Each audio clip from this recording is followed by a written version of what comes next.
Hello everyone, welcome to Crispy Info. आज की इस वीडियो में हम बात करेंगे रीजनरेटिव फार्मिंग के बारे में और इससे कैसे जो हमारा सॉइल मैनेजमेंट है उसको हम सही कर सकते हैं, उसको हम सॉइल फर्टिलिटी को और इम्प्रूव कर सकते हैं।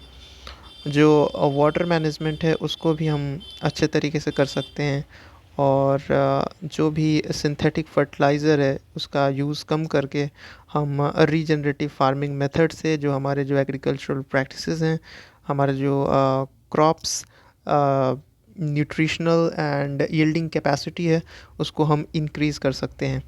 So this video is very important when we talk about modernization of agriculture, sustainable farming and environment. Okay.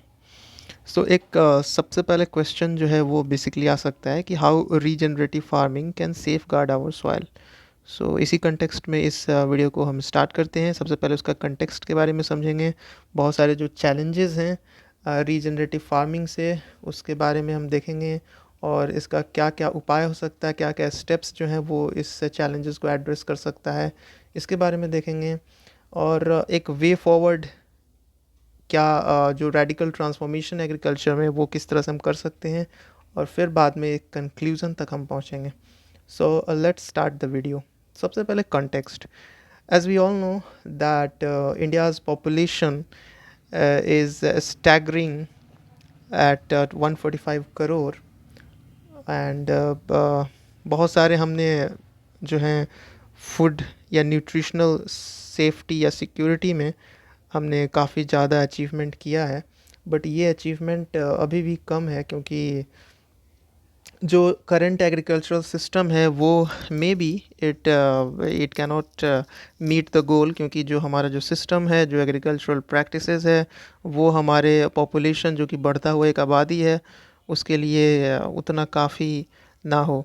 हालांकि हमने काफ़ी ज़्यादा जो है एक्सपेंशन किया है एग्रीकल्चरल लैंड्स का और क्रॉप्स का during the green revolution, but बहुत सारे चैलेंजेस जो हैं वो हमारे सामने आके खड़े हैं। तो सबसे पहले हम चैलेंजेस के बारे में बात करेंगे। All right. सो सबसे पहला तो जो चैलेंज है वो है सॉइल डिग्रेडेशन। ठीक है। तो जो ओवर यूज़ है केमिकल फर्टिलाइज़र का उससे बहुत ही बड़े मात्रा में जो सॉइल हेल्थ है उसका डेप्लीशन हुआ है, उसका डिग्रेडेशन हुआ है। सो ओवर द 6 डिकेड्स हमने सिंथेटिक इनपुट पे रिलाई किया, जो भी फर्टिलाइज़र्स हैं उन पे रिलाई किया और उसने यहाँ पे जो है हमारा जो सॉइल ऑर्गेनिक कार्बन है, ऑलराइट, हमारा जो सॉइल ऑर्गेनिक कार्बन है वो कार्बन कंटेंट को 2.4% था 1947 में, अब ये 0.4% हो चुका है। और माना ऐसा जाता है कि 1.5% से अगर नीचे आ जाता है सॉइल ऑर्गेनिक कार्बन कंटेंट तो इसका मतलब वो जो लैंड है वो एरेबल नहीं रहता, वो कल्टीवेबल नहीं रहता, वो उस पे आप क्रॉप्स उगाने लायक वो नहीं बचता। तो हमने जो सिंथेटिक फर्टिलाइज़र का यूज़ किया है उससे सॉइल डिग्रेडेशन हुआ है, ये एक बहुत बड़ा चैलेंज है। और अभी जो हमारा कार्बन कंटेंट है वो 0.4% तक पहुंच चुका है। Okay, now we will talk about the economic cost. तो जो फाइनेंशियल बर्डन है हमारा सॉइल डिग्रेडेशन का वो काफ़ी ज़्यादा है। सो ओवर 70 ईयर्स जो लॉस है ऑर्गेनिक कार्बन, इससे हमें जो है 47.7 लाख करोड़ का नुकसान हुआ है। ये काफ़ी ज़्यादा है। ओके। सो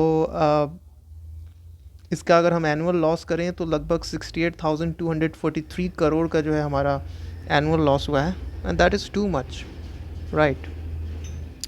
एडिशनली इंडियन गवर्नमेंट भी स्पेंड यहाँ पे किया है 2 lakh crore annually on subsidies for synthetic fertilisers. तो बहुत सारे जो सिंथेटिक फर्टिलाइज़र्स हैं उसके ऊपर हमने 2 लाख करोड़ खर्च किया है, राइट। सो ये जो सब्सिडीज़ हैं ये तो सपोर्ट करते हैं फार्मर्स को, but inadvertently this also encourage the excessive and inefficient use of chemical inputs and it further degrades the soil quality, right. अब हम देखेंगे थर्ड फैक्टर। थर्ड फैक्टर जो कि है यहाँ पे डिक्लाइनिंग फर्टिलाइज़र इफ़िशियंसी। सो 1960 में हमने देखा था कि एक फर्टिलाइज़र जो है 1 kg of NPK, okay, nitrogen phosphorus and potassium, वो 1 किलो का ग्रेन प्रोड्यूस करता था, लेकिन 2010 से 17 के बीच हमने देखा कि वही fertiliser 1 kg of NPK only 5.1 kg of grain जो है वो प्रोड्यूस कर रहा है। तो इससे हम बोल सकते हैं कि जो फर्टिलाइज़र एफिशिएंसी है वो काफ़ी कम हुआ है, राइट। सो ये जो डिक्लाइन है ये एक डायरेक्ट कॉन्सिक्वेंस होगा डिटेरिएटिंग सॉइल हेल्थ का, और इससे जो है हमारा जो हाई ईल्ड्स का जो टारगेट है वो काफ़ी डिफ़िकल्ट बनता हुआ नज़र आ रहा है, राइट। अब हम देखेंगे इन्वामेंटल इम्पैक्ट, राइट। सो इसका बहुत ज़्यादा इन्वामेंटल इम्पैक्ट भी है, और जो सिंथेटिक फर्टिलाइज़र हमने यूज़ किया उससे बहुत ज़्यादा ग्रीन हाउस गैस बना। लगभग बताया जाता है कि 25 million tons of greenhouse gas emissions annually हुआ है, and these emissions exacerbate global warming and threaten the long term sustainability of agriculture. तो बहुत ज़्यादा ग्रीन हाउस गैस एमिशंस की वजह से ग्लोबल वार्मिंग और जो लॉन्ग टर्म सस्टेनेबिलिटी होता है एग्रीकल्चर का वो भी यहाँ पे इम्पैक्ट हुआ है। And further more intensive farming practices deplete natural resources, जैसे जो हमारा ग्राउंड वाटर है उसको यहाँ पे बहुत ज़्यादा क्षति हुआ है। उसके साथ साथ जो बायोडाइवर्सिटी है वो यहाँ पे कम हुआ है, and it compounds the ecological crisis, ठीक है। तो ये इन्वामेंटल इम्पैक्ट भी काफ़ी ज़्यादा है। जो करंट फार्मिंग प्रैक्टिसेस हम यूज़ करते हैं that's not the solution, okay. Now food security risks के बारे में हम देखेंगे। तो अगर ये जो ट्रेंड है ये परसिस्ट रहा तो India could face food shortages as early as 2035। तो बताया जाता है कि 2035 तक जो है वो फूड शॉर्टेज हो सकता है।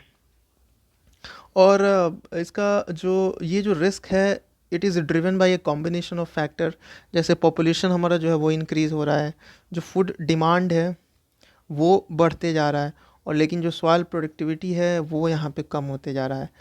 एंड जो एडवर्स इम्पैक्ट है क्लाइमेट चेंज का वो भी काफ़ी ज़्यादा है। सो ये सारे फैक्टर्स जो हैं ये फूड सिक्योरिटी रिस्क को बढ़ाता है, and without immediate intervention to address this issues India's ability to feed its citizen will be severely compromised।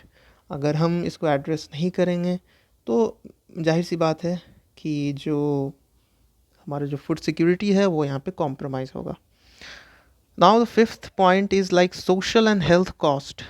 ये सब तो प्रॉब्लम है ही, बट इकोनॉमिक प्रॉब्लम है, इन्वामेंटल इम्पैक्ट है, लेकिन जो इंटेंसिव एग्रीकल्चर है उससे हमारा जो सोशल एंड हेल्थ चैलेंजेस वो यहाँ पे बहुत ज़्यादा बढ़ा है। So the widespread use of chemical inputs has led to contamination of water and food supplies adversely affecting public health. Additionally, the heavy financial reliance on synthetic input it also traps the farmer in a cycle of debt। तो ये जो farmers हैं ये date के चंगुल में फंस जाते हैं, और इससे जो है रूरल डिस्ट्रेस हो जाता है, एंड जो सोशल इनिक्विटीज़ है वो भी बढ़ता है। तो हमने ऊपर देखा था कि यहाँ पे इकोलॉजिकल क्राइसिस था, ठीक है, इन्वामेंटल क्राइसिस था और इकोनॉमिक क्राइसिस था, बट उसके साथ साथ सोशल क्राइसिस भी यहाँ पे दिख रहा है। Now we will talk about necessary steps to address the challenge. क्या क्या स्टेप्स हम ले सकते हैं कि ये जो चैलेंज है इसको कुछ हद तक कम किया जा सके या दूर किया जा सके। तो सबसे पहले तो a shift towards sustainable agriculture. Sustainable agriculture is the need of the hour. तो अगर इन चैलेंजेस को हमें दूर करना है तो India must transition to a climate resilient nature based agricultural model, ठीक है।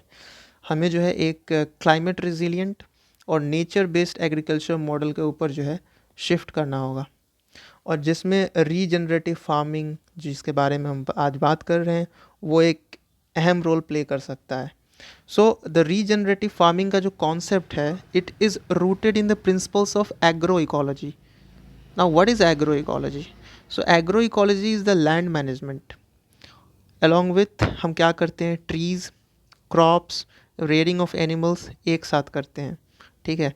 तो इससे हमें बेनिफिट ये मिलता है कि it reduces the input costs, it helps to conserve the natural resources, and it also boosts farm productivity. तो अगर हम एग्रो इकोलॉजी को अपनाएं तो इससे जो है हमारा ओवरऑल जो प्रोडक्टिविटी है वो यहाँ पे इंक्रीज़ होगा, ठीक है। Now we will talk about mainstreaming the regenerative practices, किस तरह से इसको मेन स्ट्रीम में हम लाते हैं, मतलब ला सकते हैं, ठीक है। तो the prime minister's national mission on natural farming, it can serve as a critical step toward safeguarding Indian agriculture. तो पीएम नेशनल मिशन जो है ऑन नेचुरल फार्मिंग, ये यहाँ पे इम्पोर्टेंट रोल प्ले कर सकता है, राइट। फिर जो कम्युनिटी बेस्ड नेचुरल फार्मिंग है उसको हम यहाँ पे अपना सकते हैं। तो कम्युनिटी बेस्ड नेचुरल फार्मिंग में जो एग्री आउटपुट है वो हमारा बढ़ेगा, जो सोशल कैपिटल है, ठीक है, वो भी बिल्ड होगा, और इससे जो जो हेल्थ है फार्मिंग कम्युनिटीज़ का वो इंक्रीज़ होगा। And it can also foster environmental sustainability. Okay, now the need for evidence and policy reform. Policy reform बहुत इम्पॉर्टेंट हो जाता है जब हम रिसर्च के बारे में बात करते हैं कि जो 15 एग्रो क्लाइमेटिक जोन्स है उसमें हम रिसर्च करें, ठीक है। So we can say that for India to fully embrace regenerative farming, intensive and longitudinal research is necessary across all 15 agroclimatic zones. And such studies will provide scientific evidence of the benefits of regenerative practices, जिससे जो है awareness create होगा, जो policy frameworks हैं उनको यहाँ पे information जाएगा, right. So knowledge intensive approach supported by participatory pedagogies जो है वो यहाँ पे वेलकम किया जा सकता है। एंड बहुत सारे जो डिसेंट्रलाइज्ड पेडागोगीज हैं ये एम्पावर करेंगे फार्मर्स को कि वो इम्प्लीमेंट कर सकें इन सारे प्रैक्टिसेस को इफ़ेक्टिवली, बहुत ही इफ़ेक्टिव वे में। Now we will see the way forward. तो एक radical transformation in the agriculture जो है वो काफ़ी इंपॉर्टेंट बन जाता है, क्योंकि जब हम बात करते हैं नेट ज़ीरो स्टेटस के बारे में बाय 2070, तो ये अलाइन करता है उस गोल को कि हम अपने एग्रीकल्चर सिस्टम को रीडिज़ाइन करें, because without redesigning the agriculture system net zero by 2070 is impossible to achieve, ठीक है। So by focusing on regenerative farming and ecological intensification, India can mitigate the risks of climate change. हम जो climate change के risk उसको कम कर सकते हैं अगर हम regenerative farming को यूज़ करें, ecological intensification अपनाएं, और इससे जो hidden cost है, जो economic cost है agriculture में, उसको भी यहाँ पे कम किया जा सकता है, और इससे एक long term food security को ensure किया जा सकता है। ओके, सो रेडिकल ट्रांसफॉर्मेशन जो है वो यहाँ पे काफ़ी ज़्यादा इम्पोर्टेंट बन जाएगा जब उसको जो है पॉलिसी सपोर्ट मिले, और it can secure the Nations and nutritional and ecological future. All right,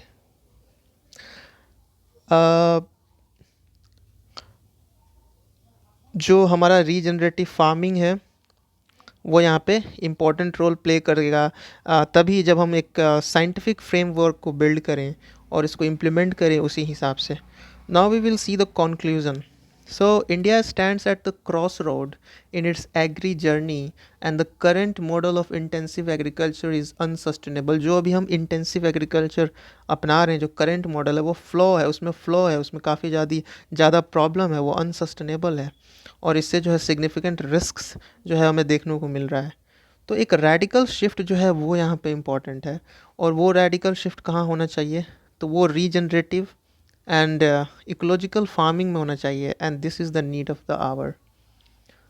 all right, so we can say that by embracing this transformation, India can ensure its agricultural system remains resilient, productive, and sustainable, securing a healthier and more prosperous future for its people and the planet. तो overall इस video में हमने यही देखा कि regenerative agriculture है वो एक इम्पॉर्टेंट रोल प्ले कर सकता है फूड सिक्योरिटी के लिए, हमारा जो इकोनॉमिक कॉस्ट है उसको रिड्यूस करने के लिए, और बहुत सारे फैक्टर्स, एक सस्टेनेबल एक बहुत ही लाइक इन्वामेंटल एस्पेक्ट में भी ये काफ़ी इम्पॉर्टेंट है, क्योंकि हमारा पॉपुलेशन जिस तरह से बढ़ रहा है वो यहाँ पे सफिशिएंट, हमारा जो फूड है वो सफिशिएंट नहीं है अगर हम करंट फार्मिंग प्रैक्टिसेस को फॉलो करें। सो लास्ट में मैंने रीजनरेटिव एग्रीकल्चर को डिफ़ाइन किया है कि it is a farming and grazing method that aims to improve the soil health, water quality, and biodiversity while reducing the use of synthetic inputs जो fertiliser हम use करते हैं उसके यूज़ को कम करते हुए हम सॉइल हेल्थ जो है उसको इम्प्रूव करते हैं, वाटर क्वालिटी को इम्प्रूव करते हैं, ओवरऑल बायोडाइवर्सिटी जो है उसको इम्प्रूव करते हैं. So thanks for watching this video. Have a great day.